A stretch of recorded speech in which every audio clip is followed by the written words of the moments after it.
آج ایک نیا فیشن بن چکا ہے، سیاسی پارٹیوں والے سب اپنے آپ کو سب حسینی کہتے ہیں اور دوسرے کو یزید کہتے ہیں، پروٹوکول ان کا 3-3 کلومیٹر لمبا ہوتا ہے۔ حضرت حسن نے خود اقتدار کو سپرد کیا، ہم نہیں لیتے اقتدار۔ صلح ہوئی حضرت حسن کی اور حضرت امیر معاویہ رضی اللہ تعالیٰ عنہ، تو پھر آپ سوچ رہے ہوں گے تو بھائی کی اختلاف کیا تھا؟ اگر اقتدار لینے کے لیے کوئی جاتا ہے تو 6 مہینے کے بچے کو لے کر جاتا ہے، بھائی کیل کانٹے سے لیس ہو کر جاتا ہے، اسلحہ لے کر جاتا ہے، گھوڑے لے کر جاتا ہے۔ حضرت حسین رضی اللہ تعالیٰ عنہ کا مین آبجیکٹو یہ تھا کہ وہ جو طریقہ جناب نبی کریم صلی اللہ علیہ وسلم نے خلافت کے لیے جاری فرمایا تھا، وہ طریقہ سنت سے ہٹ گیا ہے، اس طریقے کو سنت پر لے کر آؤ، خلافت علی منہاج النبوہ پر لے کر آؤ، یہ مقصد۔ مفتی صاحب کے بیانات سننے کے لیے مفتی صاحب کے آفیشیل چینل مفتی مجود امین کو سبسکرائب کیجیے۔ محترم سامعین کرام، دوستوں اور بزرگوں، اللہ سبحانہ و تعالی نے جس طریقے سے حضور نبی کریم صلی اللہ علیہ وسلم کو آخری نبی کے طور پر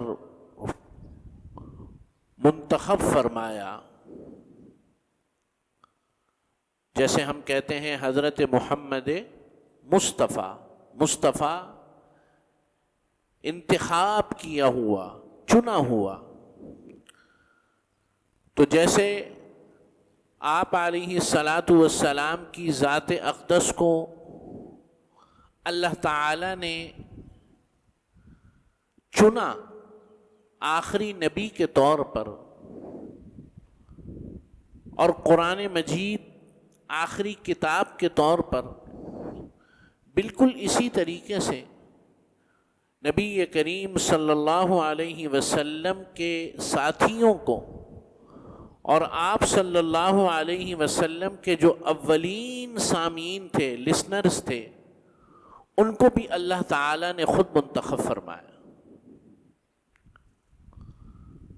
اور یہ بات کوئی فلسفیانہ بات نہیں، کوئی کسی اسکالر کی بات نہیں ہے، بلکہ قرآن کی بات ہے۔ قرآن کہتا ہے کہ ہم نے اولئک الذین امتحن اللہ قلوبہم للتقوی، کہ نبی کے ساتھیوں کے ہم نے دلوں کا امتحان لے لیا۔ لہم مغفرۃ و اجر عظیم، دنیا میں اللہ کے نبی کے ساتھیوں کے لیے مغفرت کا بھی وعدہ ہو گیا، اجر عظیم کا بھی وعدہ ہو گیا۔ قرآن کہتا ہے، کوئی فلسفیانہ بات نہیں، کہ اگر ایمان لانا ہے قیامت تک کے لیے، قیامت تک کے لیے معیار ایمان مقرر کر دیا، نبی کریم صلی اللہ علیہ وسلم کے ساتھیوں کو معیار ایمان مقرر کر دیا کہ اگر ایمان لے کر آنا ہے تو ان جیسا ایمان لے کر آؤ، جیسے اے نبی آپ کے ساتھی آپ پر ایمان لے کر آئے ہیں۔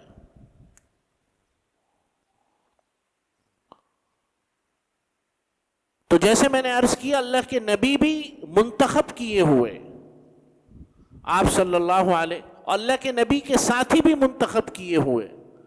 نبی علیہ الصلاۃ والسلام نے فرمایا کہ اللہ نے تمام انسانیت کے نسبوں کو دیکھا، حسب اور نسب کو دیکھا۔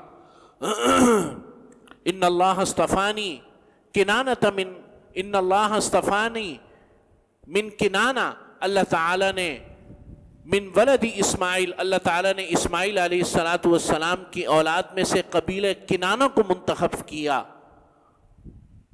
واصطفیٰ قریش من کنانہ، اور پھر قبیلہ کنانہ میں سے حضرت اسماعیل کی اولاد میں ایک قبیلہ کنانہ کو پہلے منتخب فرمایا، پھر کنانہ کے اندر ایک شاخ قریش کو منتخب فرمایا۔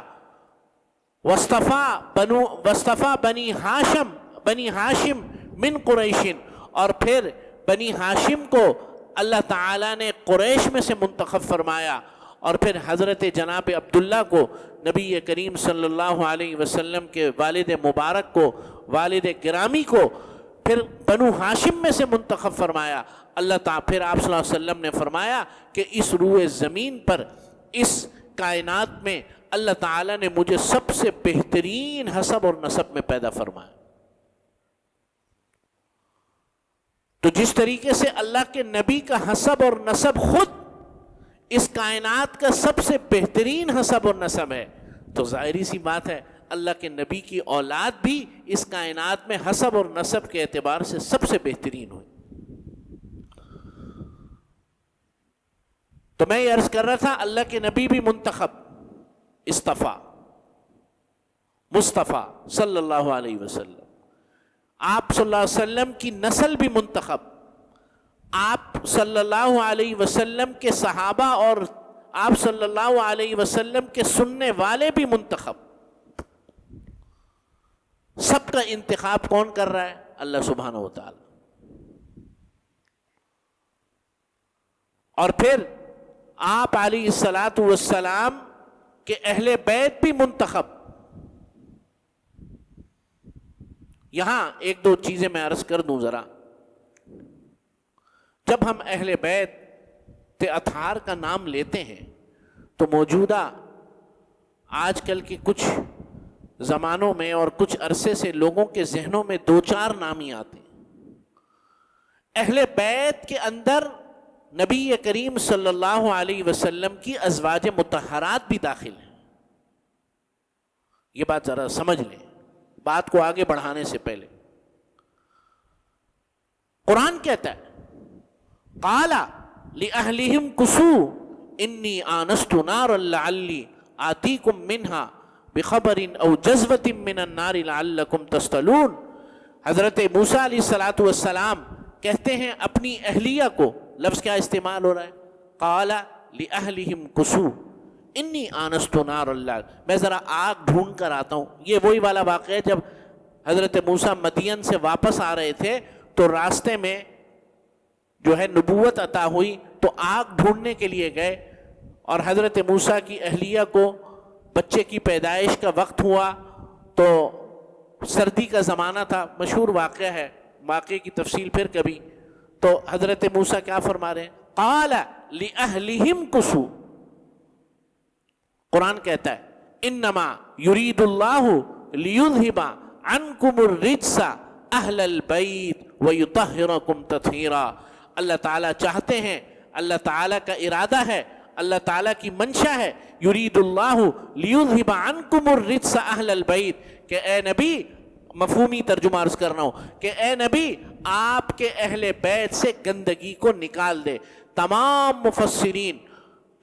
مفسرین کا اس بات پر اجماع اور اتفاق ہے، کسی نے اختلاف نہیں کیا کہ اس آیت کے ذیل میں نبی علیہ الصلوۃ والسلام کی ازواج مطہرات آپ صلی اللہ علیہ وسلم کی ساری بیگمات داخل ہیں، بشمول حضرت حسنین کریمین حضرت علی رضی اللہ تعالیٰ عنہ اور دختر لخت جگر حضرت فاطمۃ الزہرا سلام اللہ علیہا. یہ تمام کے تمام حضرات بشمول ازواج مطہرات کے اہل بیت میں داخل ہیں.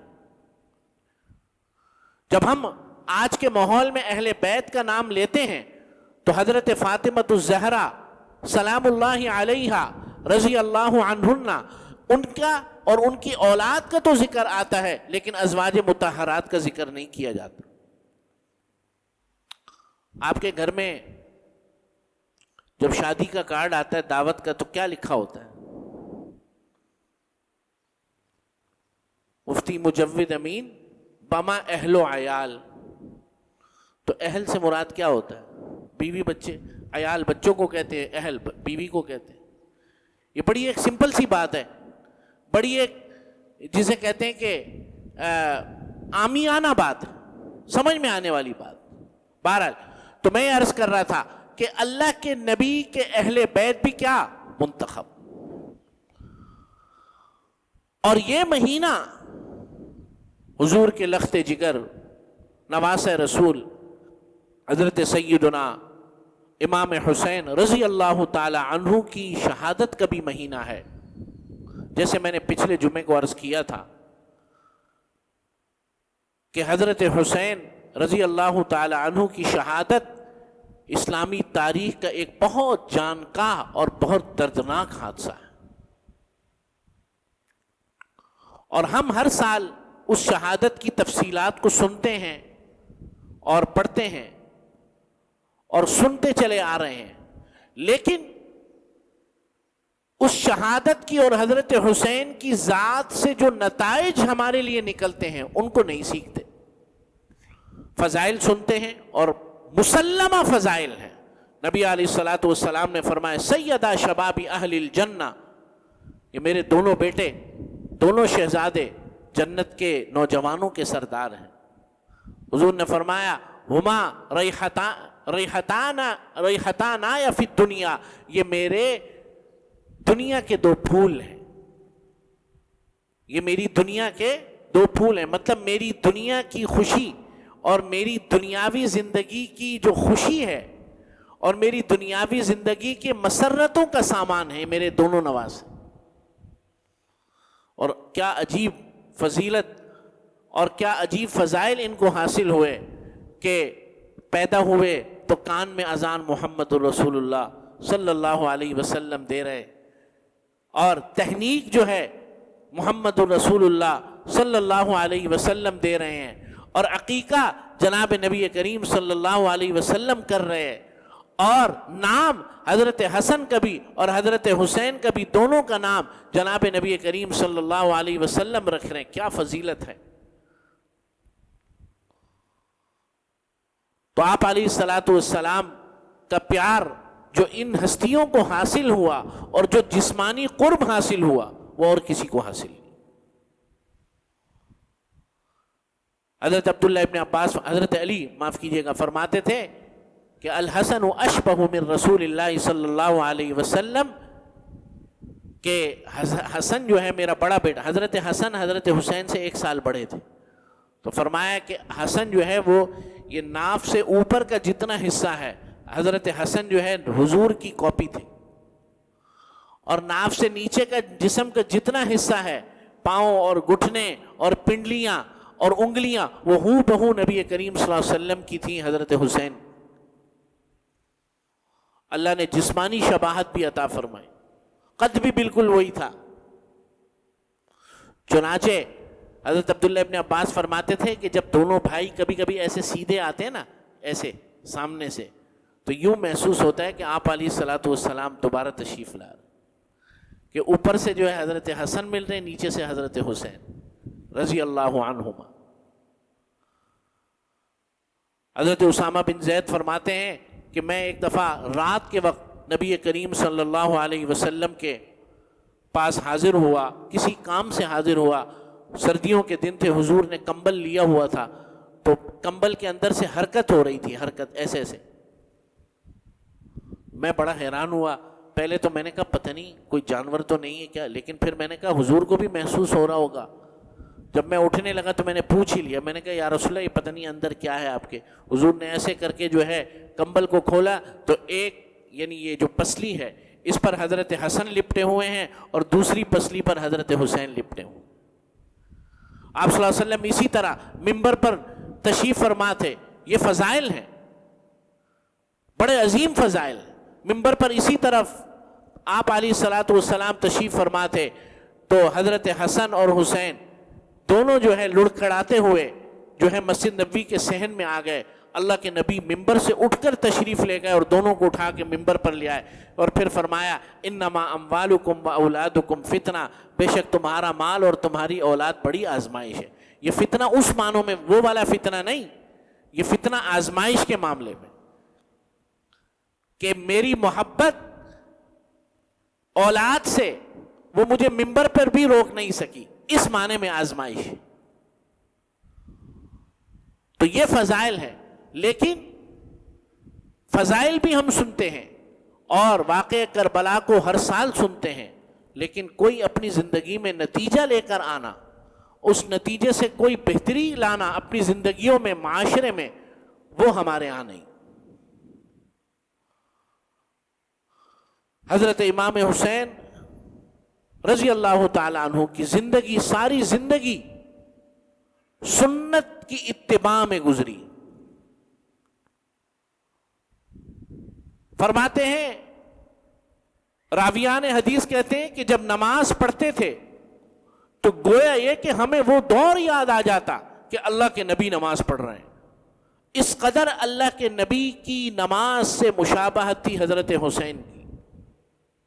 سنت سے پیار، کسی خلاف سنت عمل کو برداشت نہیں کرتے تھے.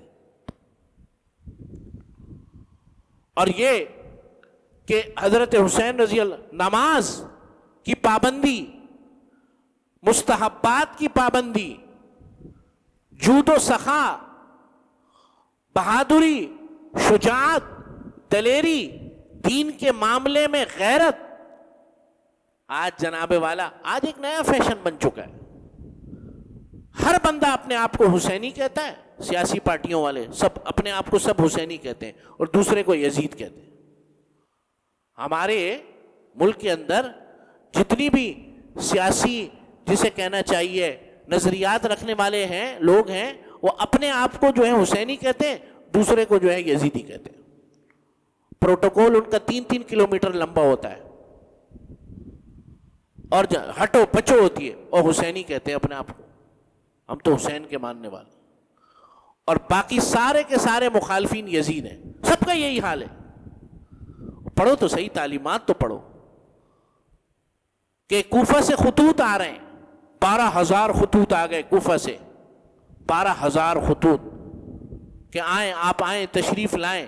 حضرت مسلم بن عقیل کو بھیجا، جاؤ تحقیق کرو. آپ حضرات کو واقعہ پتہ ہے، میں پہلے بھی کئی دفعہ عرض کر چکا ہوں. حضرت مسلم بن عقیل نے شروع میں ساری رپورٹ دی، اچھا ہے، سب ٹھیک ہے. جب عبید اللہ نعمان بن بشیر رضی اللہ تعالی عنہ، وہ اس وقت کوفے کے گورنر تھے، جب مسلم بن عقیل پہنچے اور انہوں نے جب کہا کہ اب آپ تشریف لائیں، حالات سازگار ہیں، کوئی مسئلہ نہیں ہے، تو لوگوں نے یزید کو جو ہے شکایت کی کہ نعمان بن بشیر جو ہے وہ نرمی کر رہے ہیں، آپ گورنر کو تبدیل کریں. تو پھر عبید اللہ ابن زیاد کو یزید نے بھیجا گورنر بنا کے. اس نے آتے کے ساتھ سختی کی. آج ہمارا بھی یہی حال ہے. وہ آیا تو جب مسلم بن عقیل پہنچے کوفہ کے اندر تو 13 سے 14,000 افراد آس پاس کھڑے ہوئے تھے اور جلسے سے خطاب کیا. جلسہ آج کے معنوں میں جلسہ کہہ لیں. اور جب عبید اللہ ابن زیاد آیا تو حضرت مسلم بن عقیل سیم ڈے، ایک بندہ بھی کوفے کے اندر پناہ دینے والا نہیں تھا، ایک بندہ بھی پیچھے نہیں تھا. یہ لوگوں کی وفاداریاں ایسی ہوتی ہیں، یہ بڑی عارضی چیزیں ہیں. ایک بندہ بھی ساتھ نہیں تھا، ایک بندہ. جنہوں نے 12,000 خطوط لکھے، حضرت حسین کے قاصد کو آج کی رات پناہ دینے والا ایک گھر نہیں کوفے کے اندر، ایک گھر. اس وقت تک حضرت حسین روانہ ہو چکے تھے. سبق کیا ملا؟ کہ لوگ بسا اوقات انسان کی تعریف اور تحمید اور توصیف میں زمین کے قلابے ملا دیتے ہیں، لیکن دلوں کے اندر لوگوں کے منافقت ہوتی ہے. اس سے دھوکہ نہیں کھانا چاہیے، اس سے جو ہے وہ گمراہ نہیں ہونا چاہیے. حضرت نے امام نے اپنے سفر کو جاری رکھا، اور یہ سفر ایک بات ذہن میں رکھ لیں، یہ سفر حکومت کے لیے نہیں تھا، اقتدار کے لیے نہیں تھا. اقتدار تو خود سپرد کیا اہل بیت نے. حضرت حسن نے خود اقتدار کو سپرد کیا. ہم نہیں لیتے اقتدار. صلح ہوئی حضرت حسن کی اور حضرت امیر معاویہ رضی اللہ تعالیٰ عنہ کی. تو پھر آپ سوچ رہے ہوں گے تو بھائی کی اختلاف کیا تھا؟ جب اگر اقتدار لینے کے لیے کوئی جاتا ہے تو 6 مہینے کے بچے کو لے کر جاتا ہے لڑنے کے لیے. اتنے بچوں کو لے کر جاتا ہے کوئی؟ بھائی کیل کانٹے سے لیس ہو کر جاتا ہے، اسلحہ لے کر جاتا ہے، گھوڑے لے کر جاتا ہے. حضرت حسین رضی اللہ تعالی عنہ کا مین آبجیکٹو یہ تھا کہ وہ جو طریقہ جناب نبی کریم صلی اللہ علیہ وسلم نے خلافت کے لیے جاری فرمایا تھا، وہ طریقہ سنت سے ہٹ گیا ہے. یہ مقصد، اس طریقے کو سنت پر لے کر آؤ. اس طریقے کو خلافت اعلی منہاج النبوہ پر لے کر آؤ. یہ اقتدار کی چاہت یا اقتدار کا اس کے طریقہ کار الگ ہوتے ہیں. تو یہ بات خوب سمجھ لیجیے کہ سنت اور اللہ کے نبی کے طریقے کو ختم ہوتا ہوا دیکھ کر حضرت امام حسین نے رضی اللہ تعالیٰ عنہ نے قیام فرمایا. اقتدار کے لیے قیام نہیں فرمایا. آج میں اور آپ کس سنت کے لیے قیام کرتے ہیں؟ قیام سے مراد یہاں پہ قیام نماز والا قیام نہیں، بلکہ سنت کے لیے کھڑے ہونا، سنت عمل کے لیے جو ہے اپنے آپ کو پیش کرنا.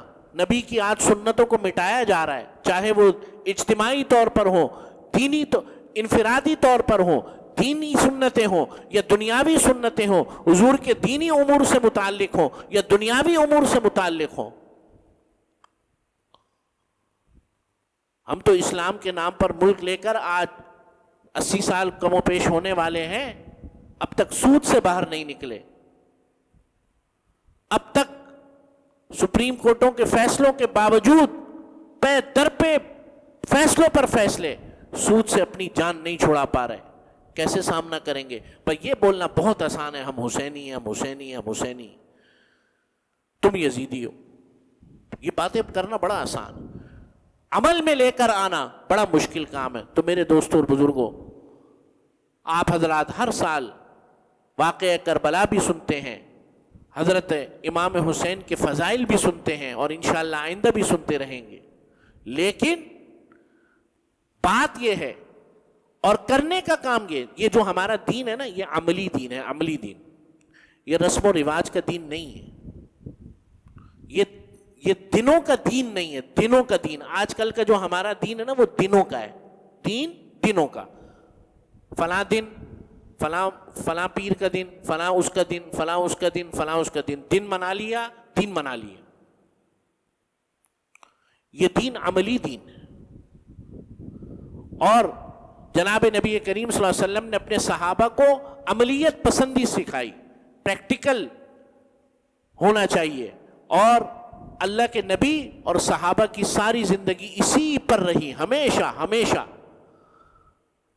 آپ صلی اللہ علیہ وسلم کے بعد کوئی صحابی آتا تھا، اور اسی پر میں بات ختم کروں گا، آپ نے کئی دفعہ سنا ہوگا، یا رسول اللہ اعذنی و اوجز، یا رسول اللہ مجھے کوئی نصیحت فرما دیجیے، اور مختصر نصیحت فرما دیجیے. کتنے واقعات ہیں، بہت واقعات ہیں. اعذنی و اوجز، اعذنی و اوجز، مجھے مختصر نصیحت فرما دیجیے. کیا مطلب یہ کہ جو حضور سے پوچھنے آتا تھا، پھر جب حضور اس کو کوئی بات بتاتے تھے، پھر ساری زندگی وہ اس سے پیچھے نہیں ہٹتا تھا. عملیت پسندی تھی. آج ہمارے اندر اوکیجنز اور ہمارے اندر دنوں کو منانا یہ بہت زیادہ ہے، لیکن عملیت پسندی دین کی، شخصیات کی، سنت کی، شریعت کی، وہ تمام کی تمام ختم ہو چکی ہے. اللہ سے دعا ہے اللہ تعالیٰ ہم سب کو توفیق عمل نصیب فرمائے. وآخر دعوانا الحمدللہ رب العالمین.